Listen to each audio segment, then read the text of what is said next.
What's going on, everybody? You are listening to the Event Guys podcast. Our goal on this show is to help event profs be successful in this awesome industry that we're in. And whatever your path is, whether you're starting your own company, building your career, or developing your personal brand, we promise to bring together amazing guests and discuss relevant topics to help you along the way.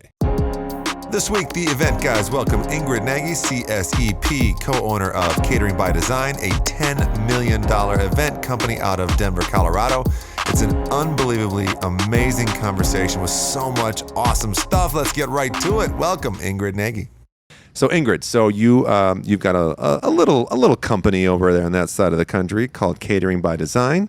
And we're going to dive into all the different nuances and cool things you guys have done. But go ahead and give us a history of yourself as an event professional, coming up through the industry, and also your company that you've built that is just doing so well out there.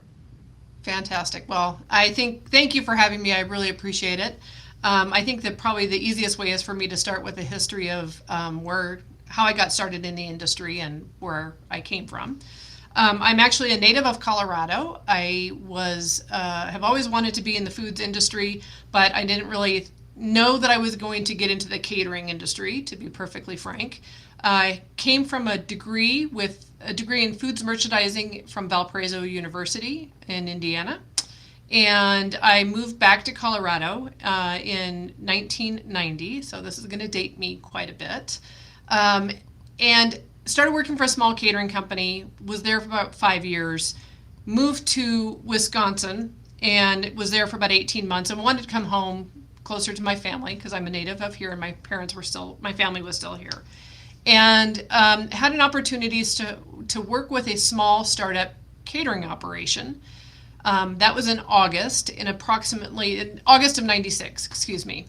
In approximately October of 1996, we interviewed and hired our executive chef for this small operation, and as it turns out, he ended up being my husband. So I guess you could say that he applied and won 2 jobs.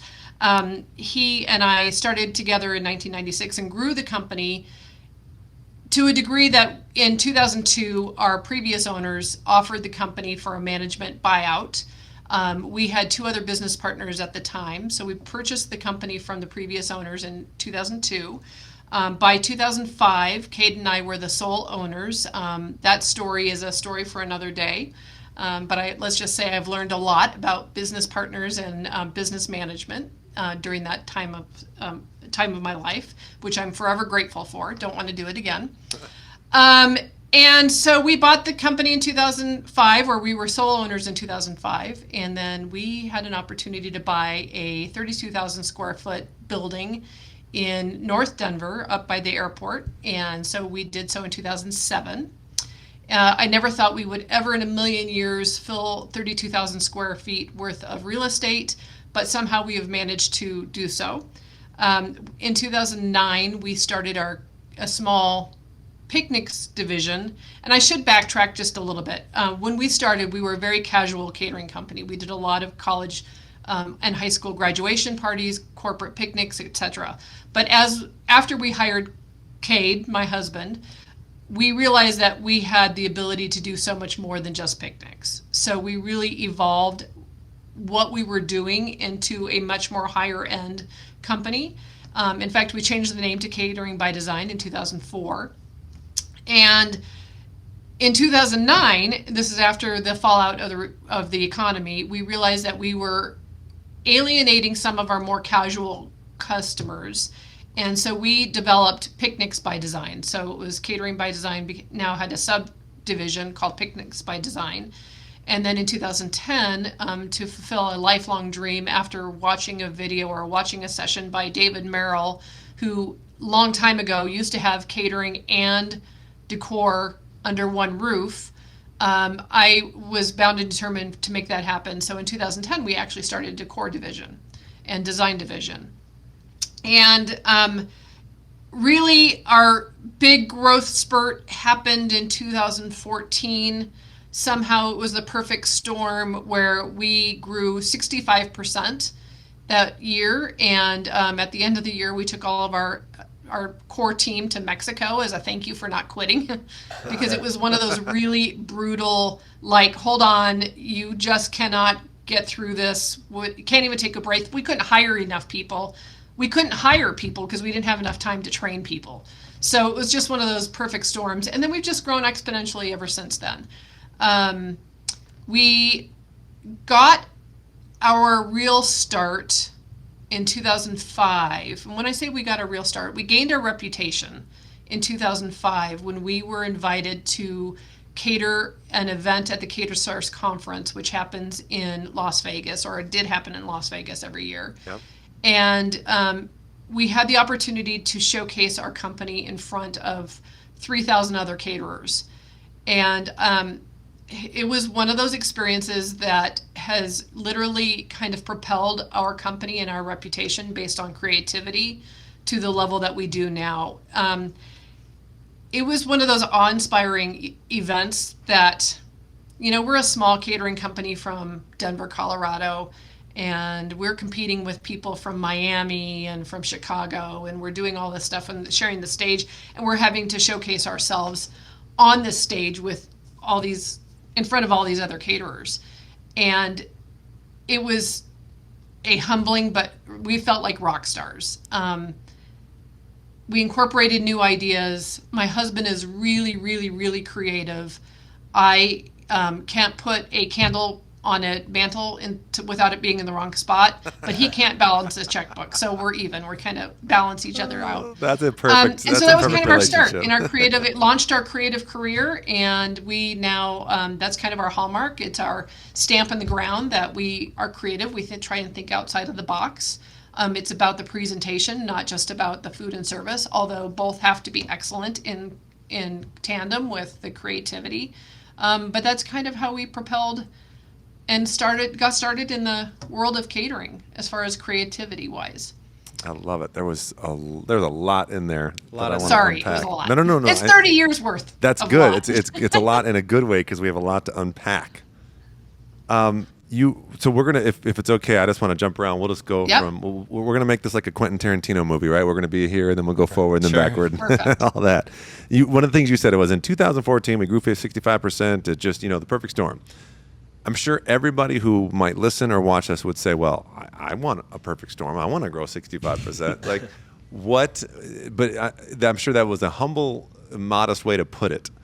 So how did your company grow 65%? And I don't care what market conditions are, unless you're doing some things right and unless you're focusing and working towards that exact goal, it's not going to happen for you. What are some things that you did to help your company grow so quickly, so big? Well, it's one of those be careful what you wish for type things, because I think there's some value in organic growth. When you grow organically, you're able to control the growth trajectory. This was one of those years that we just had dynamic salespeople that were willing to put their neck out and sell ice cubes to Eskimos. They secured the business, and the business just kept coming. And I actually can't say what happened in 2013 to provide us this opportunity in 2014. I cannot say that our marketing was much different. I think we had a very dynamic sales and seasoned sales team at that time. It was also just the ability for us to be able to take more and more business. We have a tendency to want to take whatever we can within reason. We don't want to ruin any event because we've overtaxed ourselves. I would say, though, that year we probably took too much on, and so I think we've learned from that experience. So when I say be careful what you wish for, it was fantastic. We loved it. We had this huge growth spurt, but at the same token, I don't think it was really managed in the way that it should have been. We were successful. We didn't lose any customers, but we probably had some missteps along the way that we had to recover from. And we almost burnt out all of our staff. And it was really, that's why we took them to Mexico. It was just, we just had to have a thank you to them for not quitting on us, because their families, their husbands, spouses, Everybody was working their tails off. So it's nice to be able to grow that much, but it's also not nice to grow that much. And I would say that our processes were a key component, but our processes really got solidified later in our career, as far as recognizing what was a core process and what was just by accident. Does that make sense? 100%. Yeah. And we're definitely, I'm guessing when you say that's when you maybe later started implementing like the EOS system and Yes. started really going from there. Yes. Derek, I want to ask about like how. So, give us a total picture of like what, and maybe pre-COVID. So, before COVID happened, looking at 2019, how many events were you doing? What kind of gross revenue was your company doing in the year? Our gross revenue was over 10 million, and we were doing approximately 800 to 850 events. We do not do delivery business, so that's not considered an event to us. It was, our average event, I'd have to do the math. I don't even know that number off the top of our head, but we really were going for larger events, the corporate stuff. We're really great. And when I say we're great, we are very creative in fact that we can take the branding opportunities for corporate clients and transcend it down into the catering operation. So things like edible food art and taking people's logos and transforming it into a way that we can use it through food and decor is one of our strong suits. So our corporate market was the lion's share of what we did, corporate and nonprofit galas. Weddings was about 30% of that 10 million. But that's about the revenue that we were at that time. It's interesting. What I hear, at least a little bit in there, is, whenever I'm talking to, we do mostly weddings. When I'm talking to wedding planners or, just other event folks, obviously I've been lucky enough to get involved in ILEA and meet so many good people. And I try to tell people, like, in each discipline, whether if it's in catering and you have, culinary arts, chefs, people like that. If it's photo and video, you have photographers. In our side of the world, we have musicians. But it isn't until you consider yourself an event professional outside of the discipline in which you apply within that you start to see things differently. And when you described how you guys were incorporating logos and considering it artwork, and that's where that to me really sounds cool and interesting. But you got to have a different perspective than just saying how many people, what style of menu do you want, and here's your cost per person, and great, there it is. I think if you had that mindset, you never would have grown anywhere near where you're at now. And it sounds like that mentality, that different mindset is what propelled you guys, to where you are now. Without question. I think that, and that would probably would not have recognized that in ourselves unless we had started with these cater source events. We started doing those events in 2005 and continued to do them through, I think, 2011. I think it was actually 9 years that we did the cater source event. So it really provided us an opportunity to get creative. And by having that opportunity to do anything we wanted, we were able to take that experience and translate it into our corporate clients and our wedding clients as well. But to take that opportunity and really try and say, you know what if we did it this way? Or what if we did this? Or how about we incorporate this into the menu? Or how about we, try this? People that are willing to do it, which is one of the reasons that we find that our ideal client isn't the really traditional white glove style service. We need folks that are willing to look outside of that. Really looking for people that are looking outside of that. Not the staid, very conservative, buttoned up. That's not quite our style. So we excel more on the people that are a little bit edgier and trendier and more adventurous. When you refer to those people, do you mean just your culinary team, or do you mean across the board, even like in the sales people that you hire and your operations people, and like is that kind of the mentality you take in all of your hiring processes? Yeah, for sure. In fact, one of our core values is collaboration, creativity, and innovation. And I think that's not That is not a core value that's unique to us. I mean, a lot of people have creativity, but we talk about it's more than just coming up with the next way to serve things. It's looking for ways to Band-Aid, to MacGyver a situation, whether it's duct tape and super glue, using what you have that's convenient and on hand to make something work. It is really the meaning behind our word creativity and innovation. It's not just about figuring out how to make the next best trend. Yeah. Yeah. In your history, So everybody has to be on their game. Everybody's got to be thinking. in your history, Ingrid, when did core values come around? So they initially came, I'm going to say about 6 years ago, when we finally started hiring people in to help us get our company, I don't want to say managed correctly, but we were doing this all by accident. I never really thought I was going to ever own a company.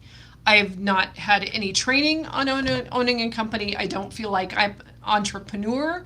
I just fell into this kind of by accident. So we were doing everything was trial by error. And about 6 years ago, I'm going to guess it was 6 years ago, we hired someone to come in and just facilitate a meeting. One of the things that they said, of course, was you have to have core values, and what are your core values and what's your mission statement. And since then, we've probably changed our core values and mission statement about 3 or 4 times. And the reason is that we never were able to put our finger on what we felt was the true essence of who we were and why we were doing what we were doing. So while I can say that we started a while ago, I think that we finally have come to the point where we can say that our core values are representative of who we are. And we use our core values all the time to really analyze our staff, who has the same culture fit that we do. So when we sit down in reviews and in interviews, I think interviews are a little bit different because you can ask someone a question and they're going to give you the answer that they think that you want to hear. Right. I mean, I hate to say it, but No, so it's really when true. you're meeting with somebody and you're sitting down with them after there's 30, 60, 90 day, 1 year review process where you're at saying, listen, we talk about being respectful and candid. One of our core values is collaborative, respectful, and candid. And when we say that, we mean you have conversations with people in the room, you don't have conversations about people outside of the room. And so we're able to use these examples of our core values and translate it into performance evaluations to really say that if people are just here to collect a paycheck, they don't represent our core values. And it's really a way for us to hone in on who's a good culture fit, because it's hard. It's hard to find people that really fit your own culture, and you really have to dig deep in order to find them, and then be able to release them when it's time to release them, as opposed to holding on to people that are kind of a cancer in your organization for way too long. And we all do it. I mean, we still do it. We hang on to people way too long. Yeah. Yeah. And all it does is stop our progress.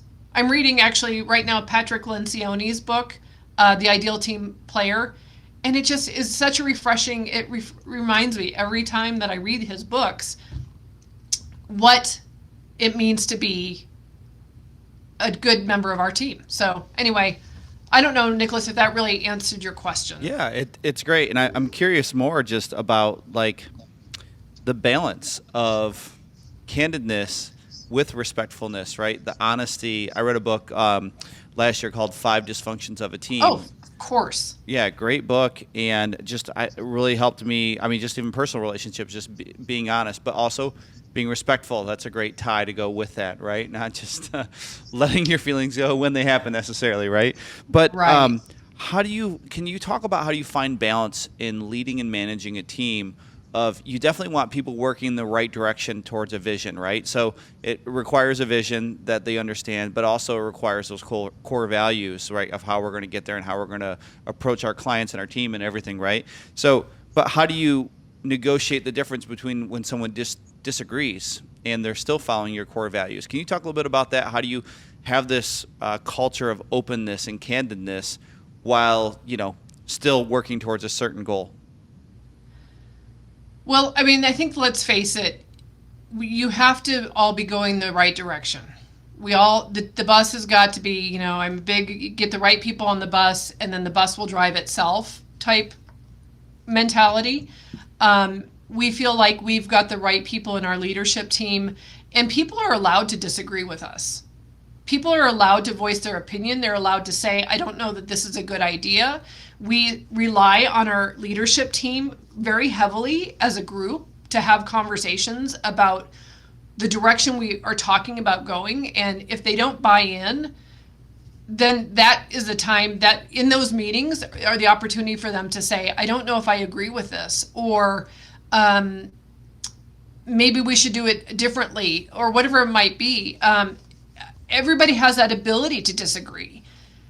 They also have the ability to say, you know what, it is not my sword to die on. I'm going to go along with it, even though I disagree. It's something I can live with, which is a technique that I learned as in my roles of board member with ILEA. Is when you're in the boardroom and when you're in those conversations, same thing with our company, was when you're in these meetings having these conversations, that's the time to voice your concern or your disagreement, not the minute you walk out of the boardroom or meeting and then have these what we call politicking conversations, which came from 5 Dysfunctions, where all you're doing is trying to get people behind you so that you can have some kind of a coup. It doesn't fly. Have those conversations. Be respectful, be candid, speak your mind, but speak your mind in the time and place, not behind closed doors to try and rally the troops behind you.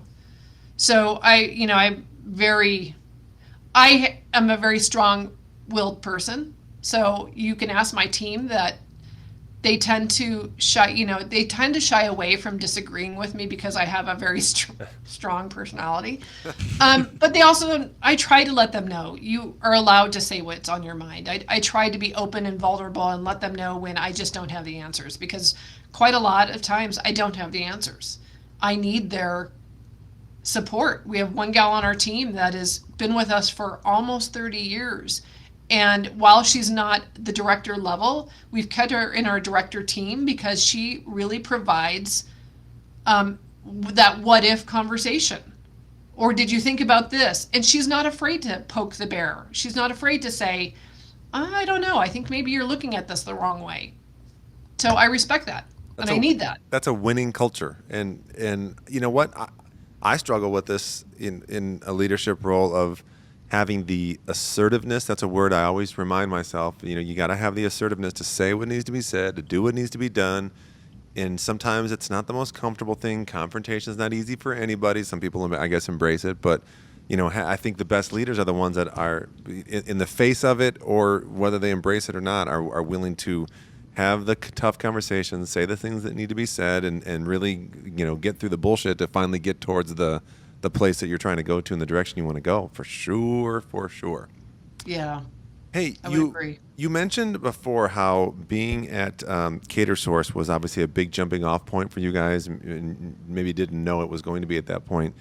Obviously, I met you at ILEA Live. I think the first time I met you, I'm not sure if it was in Seattle or if it was down in Austin. I think it was Seattle. Yeah, and then we were obviously in New Orleans as well. But so a lot of people, I would still say a vast majority of people in the event industry don't either belong to one of the organizations or certainly don't invest in going to the big conferences. And which ones are there now? Didn't CaterSource merge with Special Event? They did, correct. Yeah, so Special you got that Event, one? I think, purchased CaterSource. Yeah. Okay, got it. And then, of course, you got ILEA Live. And I know there's a couple of other ones, but maybe because of our history of knowing each other through there, and I've met some pretty awesome, amazing people through that journey in my life. Talk about the value of what that really brought to your guys as the company and you as an event professional by being involved in one of those organizations, and also not just being a member, just so that hopefully you get leads coming in, but actually going to the conferences and being a part of that. So I joined ILEA in 2002. And the reason I joined is that I was hearing about people gathering for meetings and for get-togethers and education, et cetera, and I wasn't part of that conversation.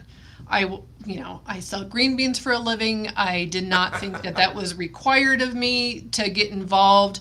And when I finally realized that things were happening outside of my four walls that I really wanted to be a part of, I joined ILEA, and I joined what I thought was the Denver chapter. I had no idea that there was a world outside of the Denver chapter. And to the point where I kind of poo-pooed the fact that we were an international organization. But when I went to my first ILEA, and at that point it was not... Yep. ISIS. ISIS, it was something, what did we call it? Oh, even before that. It was ISIS, but it was one of the conference that they did. It was ILEA Live, but yeah. I didn't understand the power of being involved and being a part. And I'm a joiner, so when I joined the Denver chapter, I got involved in a committee, and then I learned that you need to participate in the committee in order to get to know people. And then I realized that to be on the board was giving back, and I was learning through that experience of working with others and really sitting in a board conversation, which I had never done before. I was growing in that realm. And then when I was a president, I had the opportunity to go to headquarters for ILEA and participate in a president's conference. I don't know that they're able to do those any longer, but it was fantastic. And I realized that in order to stay involved after I was president of the Denver chapter, I need to get involved in the international level. So I joined a few international committees, and then I had the opportunity to be on the International Board of Governors, and then I was opportunity to throw my hat in the ring for the international board, the director level, so executive directors. And I think that I don't know that my company would be where it is right now because of if I had not gotten the education that I received when I was involved with ILEA. I learned things about strategic planning. I learned things about professional growth. I, of course, learned things about different disciplines within my industry. Participating, I grew a network. I did not believe that being part of an international organization was going to be valuable until I started seeing the value in meeting people in Germany and New York and Detroit and Portland, Oregon. I mean, now I have a network that comes all over, and I'm not doing it because I'm going to get leads from all these different people that I have met. That is a byproduct of being involved. I have gotten some business from ILEA. I'm not hanging my hat on it. I'm not going to run to the bank with it, but it's more about the personal and professional growth that I've experienced just by participating in an organization.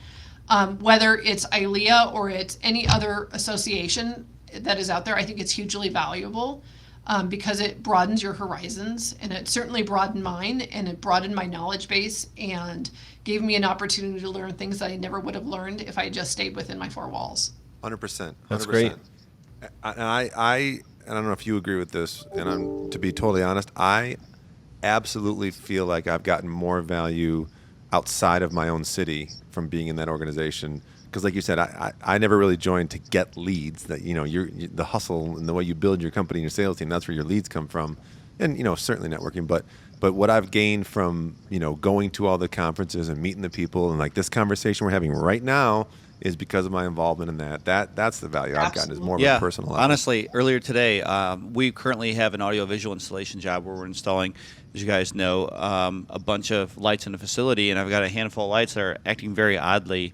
And being close with a couple of people on the board, I called Don Mascot, and Don Mascot works for Four Wall, which is now they're a national lighting supplier and service center. And so within probably 10 minutes, I had a call from one of his lead techs, and we're just chatting about the scenario. And that's the power that without that, sure, it's not that I can't meet Don, but the fact we've built a relationship through committee meetings and stuff like that we can all support each other. It's super powerful, and I got to experience it today again. Yep. So. Yep. Hey. I would agree. It's an amazing network for sure. This episode is brought to you by ILEA. Yeah. And Cater Course and LE Live. And that's where my heart is. I mean, my heart is ILEA, but whether it's the International Caterers Association or International Live Events Association or NACE or whatever it is, get involved and go where you feel good. Yeah. And ILEA, to me, I know they talk about it being a hug, but it was to me, that was that hug. That's funny. So I've heard you say there's two little things you've said throughout this whole conversation that define, the different parts of your life. At one point you said, "Hey man, I sell green beans. That's all I know." And then the other part was like, "We create artwork out of food." Two very different mindsets. And obviously seeing where you are today, one mindset would take you to one place and the other mindset takes you to where you are right now. Yeah. That's funny that you say that because, I got my CSEP, right? And one of the reasons that I got my CSEP was not because I felt like I was going to get all sorts of leads from outside my network, but it gave validity to what I do and my knowledge base within the industry, because I am a caterer, and I don't think catering is what people look at as this high-powered opportunity or a high-powered company or whatever it might be. They still think of Blondie. I don't know if you guys remember Blondie, the cartoon, where she had her little van, she worked out of her garage, and that's all well and good. Yep, There's nothing wrong with that. But I don't think people understand that as caterers, we have the ability to do a lot more. I'm not saying that we get out of our lane, and I do think sometimes we do, but it's the knowledge base. Now I know what DJs, to a degree, what lighting professionals have to deal with and what planners have to deal with. And so one of the reasons I did get my CSEP is because I wanted to basically validate what I do. It's a component of this greater industry. Yeah, and I don't think you're stepping out of your lane, really. I think you're servicing clients well when you have that broad knowledge base, because then you're able to help. I don't want to say sell, but I am going to say, like, I'm able to help sell Mike's services because I believe and understand more of his process. And in the end, the client gets to benefit from that education. And Derek and I get to help connect clients with Mike and so forth, just because we get to be more educated. So, yeah, I think it's just serving them well in the end. And, to really broaden it. Yeah, for sure. Would you say everything that you just explained, I think maybe a good lead in, or if this is the case, but so you're more than catering by design, you are also decor by design.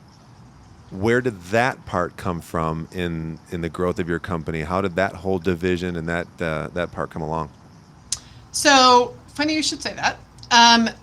We started the picnic division in 2009, our decor division in 2010.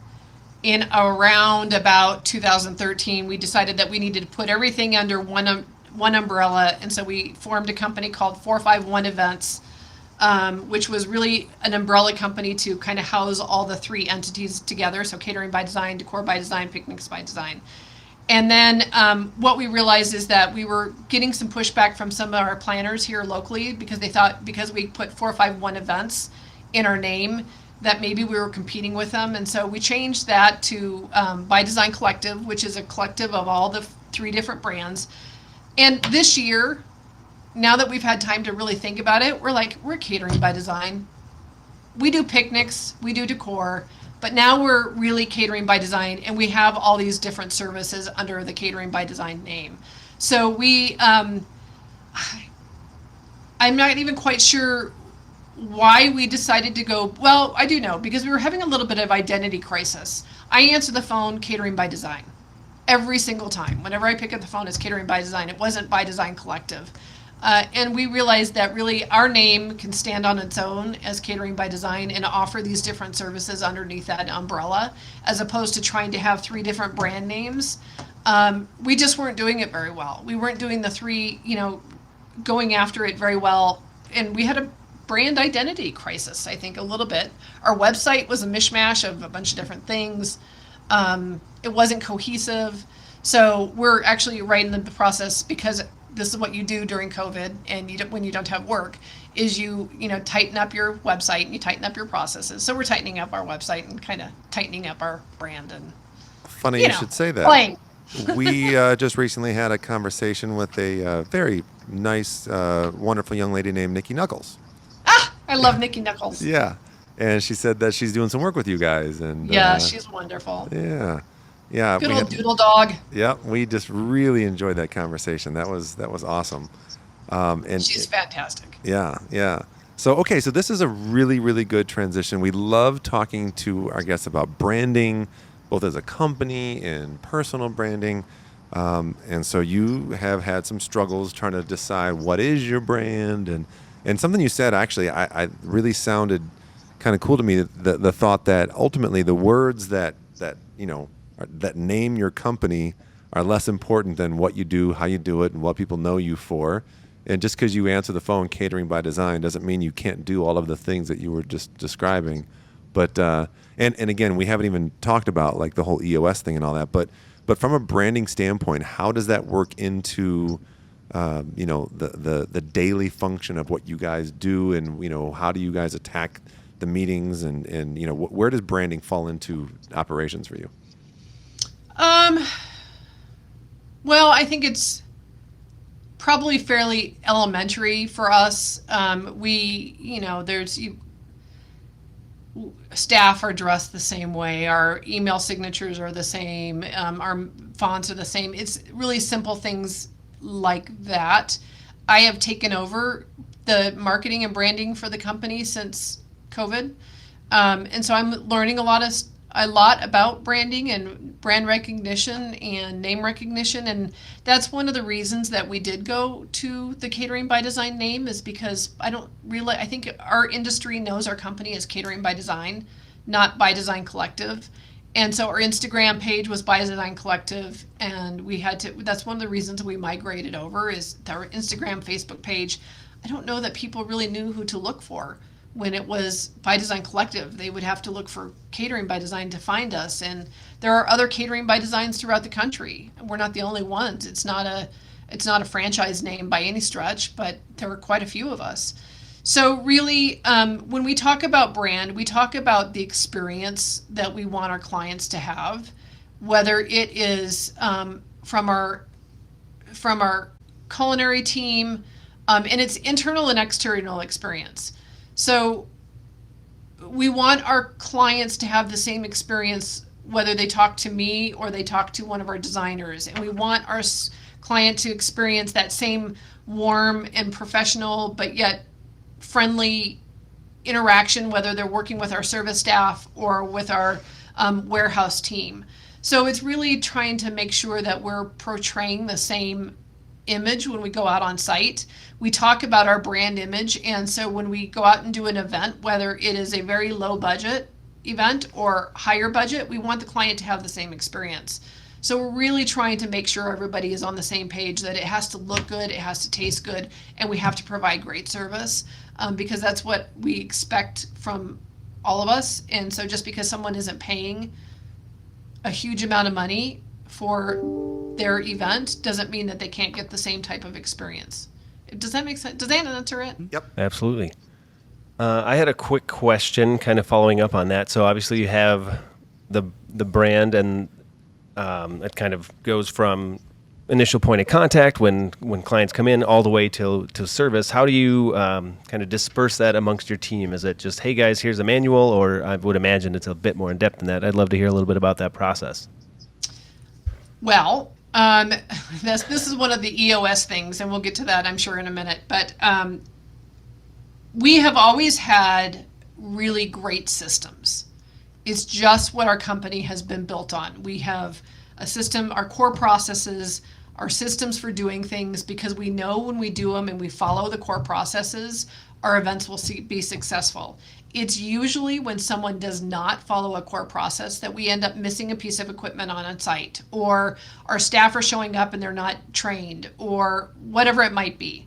So EOS has guided us to have to document all of our core processes. And how we have documented it is saying, here are the things that we want everybody to do the same way.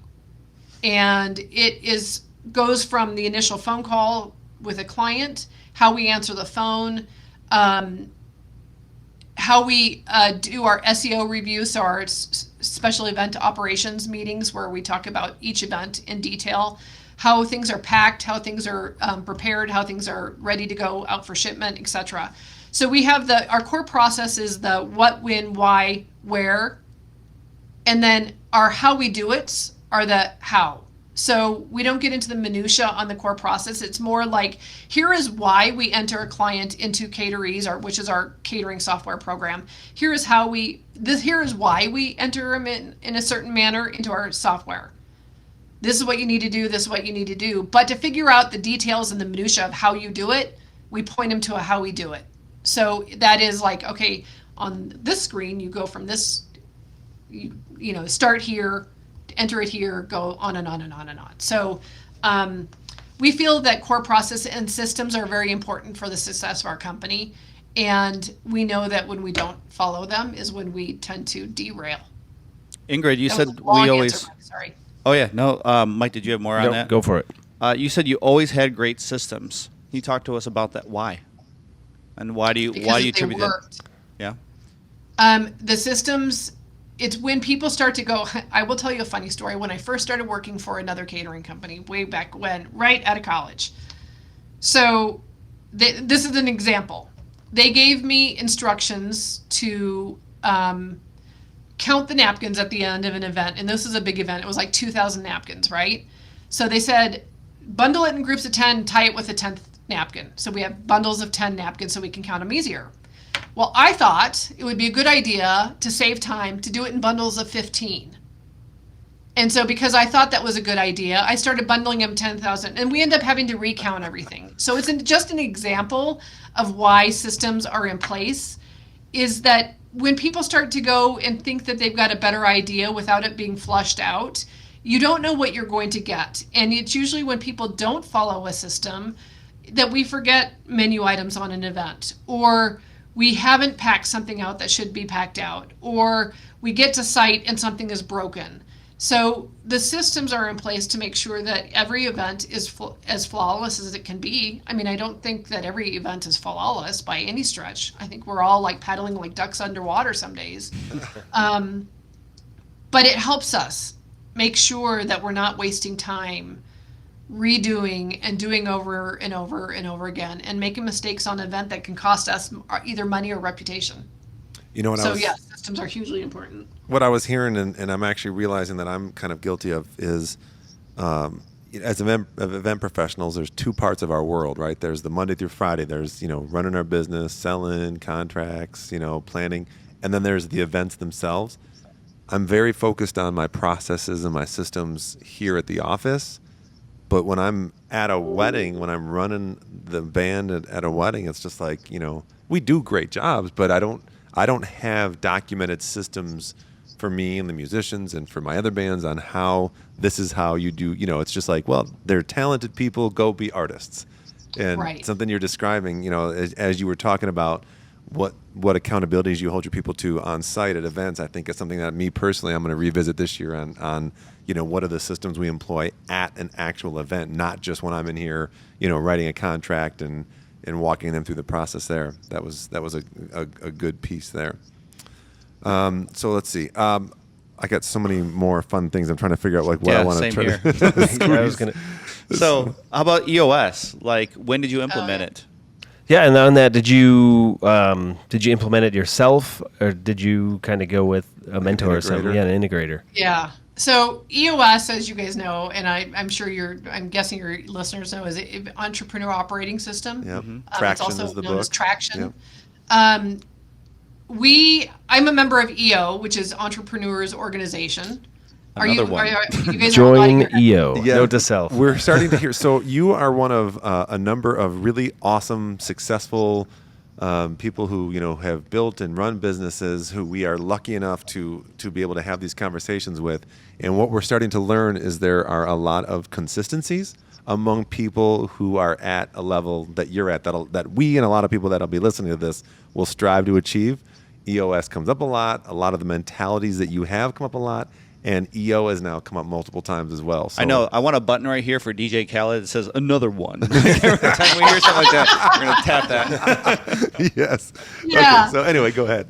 It is EO Entrepreneurs Organization has been extremely helpful for me because it's a small forum that you can like bare your naked soul and get really great feedback, not only on a professional level, but on a personal level as well. So they talk about family, community, and professional.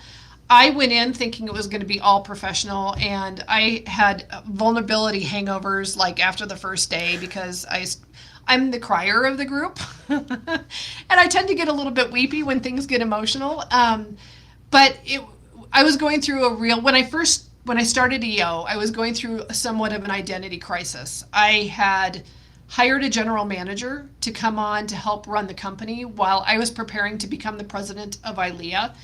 And I went through a real crisis of being irrelevant in my company because I had now hired someone to do my job. And all I could think was, if I am not the general manager or acting as a general manager, who am I and what am I and what good am I? And I joined EO and really was able to flush out some of this anxiety that I was having about hiring someone to be my replacement, so to speak. And this group, my forum, really helped me get through that conversation. And you talk about the 5% high and low. And they're not telling you what you should do or how you should do it, but more along the lines of, here is my experience. Let me share with you an experience that I have had that is similar. But getting back to EOS, that's how I learned about EOS. There's this entrepreneur operating system that really talks about, you have a visionary in the company, which is now my role, who is basically kind of driving the direction that the company is going and the vision and the big relationships. And then you've got I always say this wrong, an implementer. Is it implementer or integrator? No, Integrator. don't quote me. It's integrator. I think it's integrator, yeah. Integrator. The integrator is basically the general manager who is accountable for lead managing and holding people accountable, which, by the way, I suck at. I suck at holding people accountable. So that's one of the reasons also that I felt like we needed this. And then you have your director's team. So we've got our director's team is our director of sales, director of finance, which I sit in that seat, director of operations, culinary director, director of restaurants. I feel like I'm missing one. Our manager of finance. That's a gal that I told you before that sits on the director's team, even though she's not technically a director. I'm on your website looking at your team, so I'm trying to place faces to the names as your. Yeah. I think I named them all. And it really helped provide us structure. We were having the same Groundhog Day conversations over and over and over. We would bring up a topic, we would discuss it, we would leave the meeting, and no one knew what had been resolved. There were no to-dos that really came out of the meeting, and no one was really held accountable for completing a to-do that they were supposed to. So when we started EOS, we tried to self-implement. That did not go so well, because I think we all had ideas on how it should go, maybe, and I think we were kind of flailing a little bit. So we did hire an implementer, right? Yep. Saying the right word? Hired an implementer to help us integrate this system into our program. And we love it. It has been really wonderful. We have 90-minute meetings once a week, and we're done. We have rocks. So rocks are the big 3-month things that are kind of outside your normal job routine that you work to strive to complete. And then we have the to-do list that's a week long, et cetera. It helped us set goals, although I think our goals are kind of in the toilet right now. It's been fantastic. We love it. And I'm really glad that we hired an implementer to get us on track.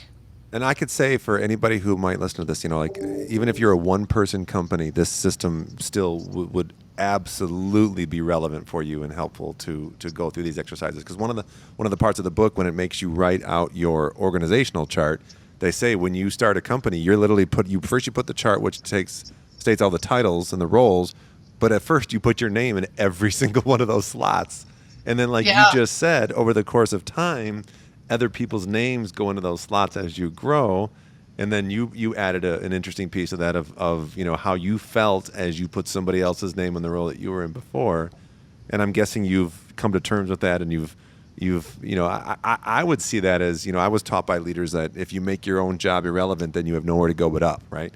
So that's kind of like what you just described, is you're still the captain of this ship, and you've taken this company to a place where now you've got good people in all these different roles, and you can just help make sure it's always, like you said before, the bus is always going in the right direction, I'm finally to that point, Derek. Honestly, it took a long time to get there, to be honest, because you really have this feeling, and I've talked to other people that have moved from the integrator position into a visionary role, and I've talked to several people that you just feel like, if I'm not running the company, who am I? What am I doing? And I kept putting my fingers into the pot and stirring the pot a little bit by accident. But I would go in, and so they would come to the other mommy to get an answer that they wanted. And I would, oh yeah, sure, go ahead and spend that money, whatever it was. And she had already told them no. So they were, right. When I say she, our general manager, Sid. So I was undermining her. But I felt like that was my role, was to be the say all, end all, be all. And technically the or the integrator is the person that has the final say on the split decisions. So it took me a long time to get there. And now that I've kind of had to come back into the company a little bit more than I was because of COVID, I'm missing just being a visionary. Yeah. I guess grass is always greener. Visionary is the role. That's my dream role. That's what I want to live. Yeah. So we got time for a couple more things. I noticed, speaking of what you just said, there's a tab on your website now that I'm guessing is probably relatively new that says virtual events. Yeah. Is that and God, I hate that I have to keep using this stupid word. Was that a pivot thing for you to get into that you added on? And we've talked to some other guests about the need to actually, put some things on your website to show some clients that that you are adapting and adding new things. So talk a little bit about how that's what you guys, is that where a lot of your effort is focused now, or what's going on with the virtual event stuff? Well, I think that was a patch. When we all started going through the pandemic, I think you have to make a decision, or we had to make a decision at that time. What are we going to do with this time? I had no idea we were going to be talking about a year. And so when we started down that path, it was like, all right, we're just going to hang on to all of our staff for a certain amount. We'll get through this. And by the time we get to June, we're going to be pulling out of it. And we'll get through all of it. Yep. Well, then that's what we said. May 15th, things started the shit was not rolling downhill. Nope. It was, we were trudging through it. So we decided, unfortunately, that we had to lay off some staff and make some really tough decisions. And we started realizing that the only business that we would really be able to capture, especially I can't even think about December, because even that was too far away to think, is really how are we going to get some of this business back that we were having? No corporate was doing anything. Nonprofit events were canceled. The only thing that was really happening were weddings. And so with the virtual events, we thought, well, this is our way, because we didn't want to go back into the delivery business.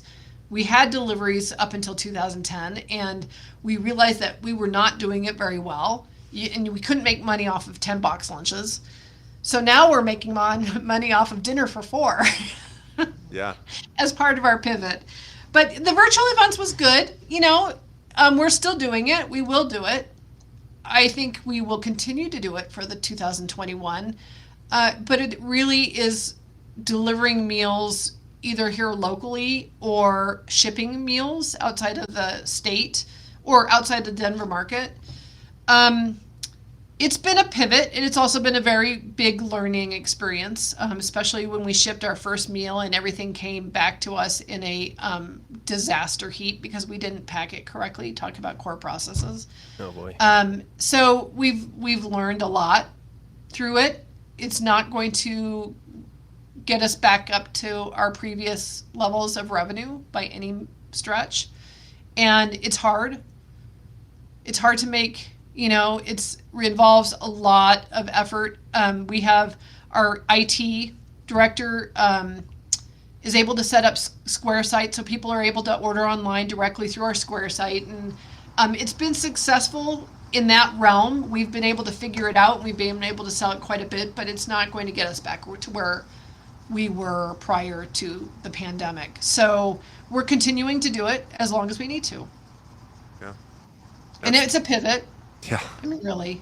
It's hard to look at this page. I haven't eaten yet today. So like I'm sitting here, I'm trying to listen, but like that voice in my head is like eat. And it looks amazing. I know your pictures are really, really awesome. Your images on your website. You. And that is one of Cade's strengths. He's not only our executive chef, but he's also our photographer. That's fantastic. Oh, that's awesome. And I got a favor I'm going to call in at some point. My daughter, who's a junior in high school and she's going to go to culinary school after high school. Good. And yeah, she wants to be in the catering industry. And just by accident, she started doing these charcuterie boards for our family. And then we started a little Instagram page. Maya's Cooking Creations is what it is. And then we put a post on Facebook of one she did for our family. And tons of people asked, like, well, hey, would you do one for me? And so now we've started this little business for her. And she literally has almost got a full-time job making cheese and meat boards and dessert boards under Maya's Cooking Creations. And so at some point, so at some point I'm gonna see if I can have her give you a call and just give her like the 10-minute, from one woman to another. Here's what you do. Go do these things, and you'll have a career in the catering industry. Would love that. Bravo. Yeah. Oh, that's awesome. So I got to ask you, you were from Colorado. You live in Colorado.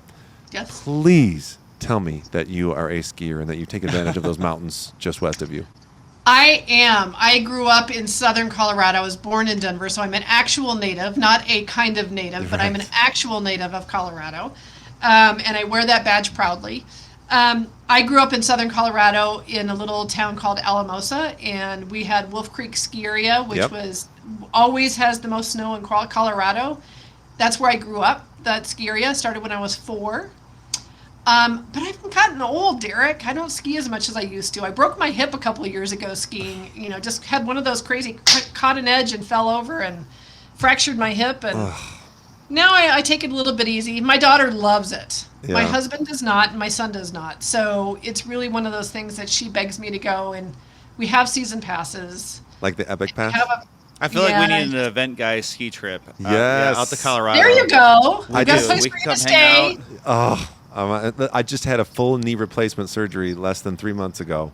Ooh. And I keep telling my doctor, I said, listen, you need to get me back on the hill. I am a skier. If I had one thing I could do every day for the rest of my life, I would be skiing. And I actually have come out by myself. I just get in the truck and I drive before I got married a couple years ago.